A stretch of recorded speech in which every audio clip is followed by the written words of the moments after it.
Le Var est au téléphone avec le détective, et lui promet qu'il aura les documents d'ici ce soir. Lorsqu'il arrive au cabinet, il les sollicite auprès de Florent qui est supposé les avoir. Ce dernier fait volte-face et déclare à Le Var qu'il obtiendra ces documents après avoir rempli quelques conditions concernant Claire Estrella.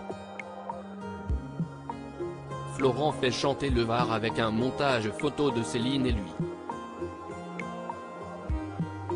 À la maison, Kira donne les bons au porteur à Claire, et lui propose de l'accompagner.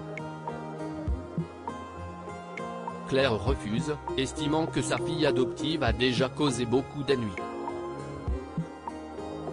Kira présente ses excuses à Claire, qui la somme de se préoccuper de sa vie d'adolescente et de laisser les adultes régler les histoires entre eux.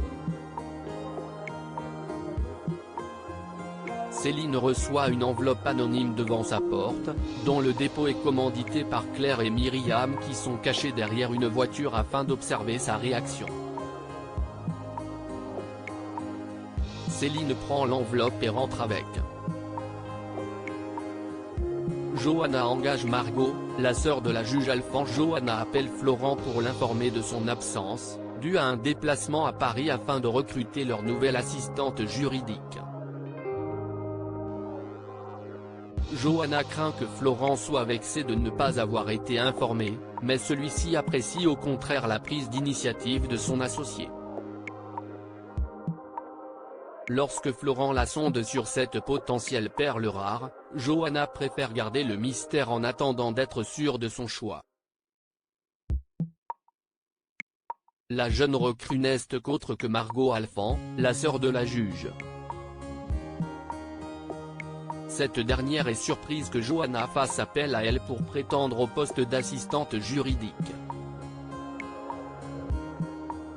La jeune femme demande à Johanna quel intérêt elle aurait à retourner à Montpellier.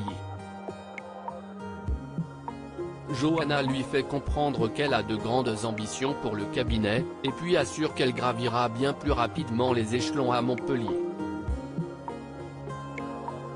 Margot est rude en négociation salariale mais Johanna accepte ses conditions. Après l'entretien, Margot appelle sa sœur Cécile.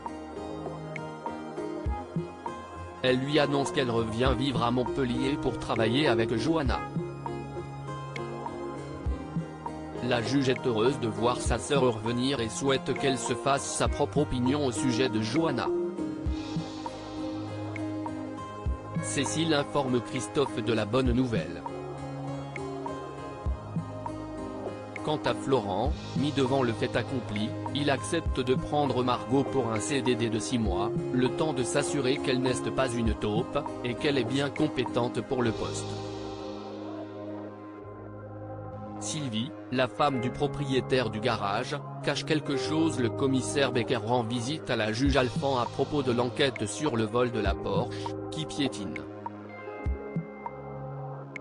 Les caméras de vidéosurveillance ne donnent rien.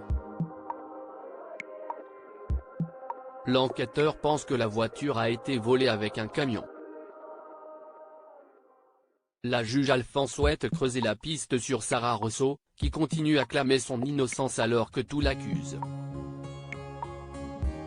Pour l'enquêteur, il est possible que Sarah Rousseau et le propriétaire du véhicule soient de mèche. Il ne peut écarter la piste de l'escroquerie à l'assurance. Marc et Sylvie Autran sont tous les deux convoqués. Borel reçoit un appel l'informant de l'arrivée des propriétaires du garage. Une fois dans la salle d'audition, Borel l'interroge sur la personnalité de son employé récemment mis en examen. Le propriétaire dépeint une employée professionnelle et sans histoire. Quant à Sylvie, qui tient la comptabilité depuis son domicile, elle n'a pas eu l'occasion de beaucoup la connaître. Élise sonde le couple sur l'entourage personnel de Sarah. Si Marc soutient que son employé s'étale très peu sur sa vie privée, Sylvie semble mal à l'aise. Une fois sorti du commissariat, Marc dit à Sylvie qu'il est surpris que celle-ci ait feint ne pas connaître Sarah, alors qu'elle s'entendait très bien.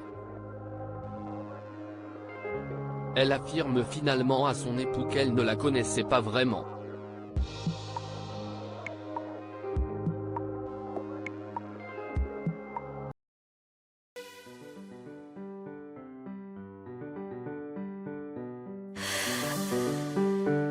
나